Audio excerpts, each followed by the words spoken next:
थोड़ा सा mic close जी। वो इस दुनिया को चला कैसे रहा है? ये दुनिया कैसे चल रही है? आपको इस पे हैरत नहीं होती?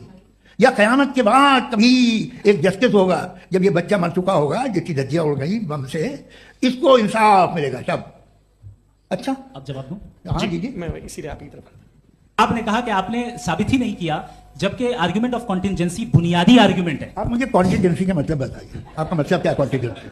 कॉन्टिंजेंसी का मतलब यह हुआ कि हर वो वजूद जो किसी भी चीज का पाबंद है, हर वो वजूद या हर वो चीज जो अपने एग्जिस्टेंस में किसी भी चीज के पाबंद है और उससे बाउंड है, उसको उसकी जरूरत है, उस पर डिपेंड करती है, तो जाहिर सी बात है कि उसका कोई ना कोई कॉज होता है। ये तो अकल की बात है, ये आप रीजनिंग की बात करते हैं, मैं वही कर रहा हूं। दूसरी चीज, आपने ये बात कही कि इतने बिलियन लाइट ईयर्स दूर है, उसका मेरा क्या लेना देना। फिर मेरे ख्याल से आपको ये नहीं कहना चाहिए I think therefore I am an atheist. आपको सोचना चाहिए, सिर्फ आप एक लिमिटेड दायरे में रहकर नहीं सोचें, बल्कि बाहर निकलकर सोचें।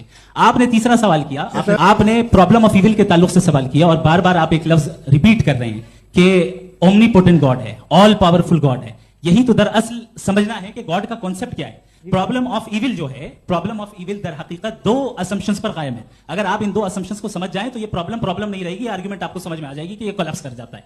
पॉइंट नंबर 1, यानी जो आपका सबसे पहला फॉल्स असम्पशन है कि गॉड मर्सीफुल है, ओमनीपोटेंट है, दुनिया में जुल्म हो रहा है। लेकिन आपको यह समझना चाहिए कि हमारे वर्ल्ड व्यू के मुताबिक गॉड सिर्फ ओमनीपोटेंट और सिर्फ मर्सीफुल नहीं है, बल्कि वो ऑल वाइज भी है और वो ऑल नोइंग भी है। उसके हर काम के पीछे हिकमत और विजडम है। ये कोई जरूरी नहीं है कि वो हिकमत और विजडम आपको समझ में आए या मुझे समझ में आए। अगर आप जो समझ रहे हैं उसके मुताबिक आप फैसला कर रहे हैं, ये लिमिटेड पर्सपेक्टिव से आर्गुमेंट है। और इस चीज को हम अपनी दुनिया में, अपने लाइफ में, डेली लाइफ में इस प्रिंसिपल को एक्सेप्ट करते हैं। हम जब किसी डॉक्टर के पास जाते हैं, डॉक्टर के पास जाकर वो अगर उसने हमें कोई दवाई दी है, तो हम ये तो नहीं कहते कि जब तक आपके पास जितना नॉलेज और जितना विजडम नहीं है, आपने क्यों ये दवाई दी है, तब तक हम इस चीज को एक्सेप्ट नहीं करेंगे। नहीं कहते, हम उसकी अथॉरिटी को तस्लीम करते हैं। क्यों? क्योंकि उसकी हम जानते हैं कि वो नॉलेजेबल है, वो विजडम वाला है, हमसे ज्यादा नॉलेज और हमसे ज्यादा विजडम है। बताएं सर। डॉक्टर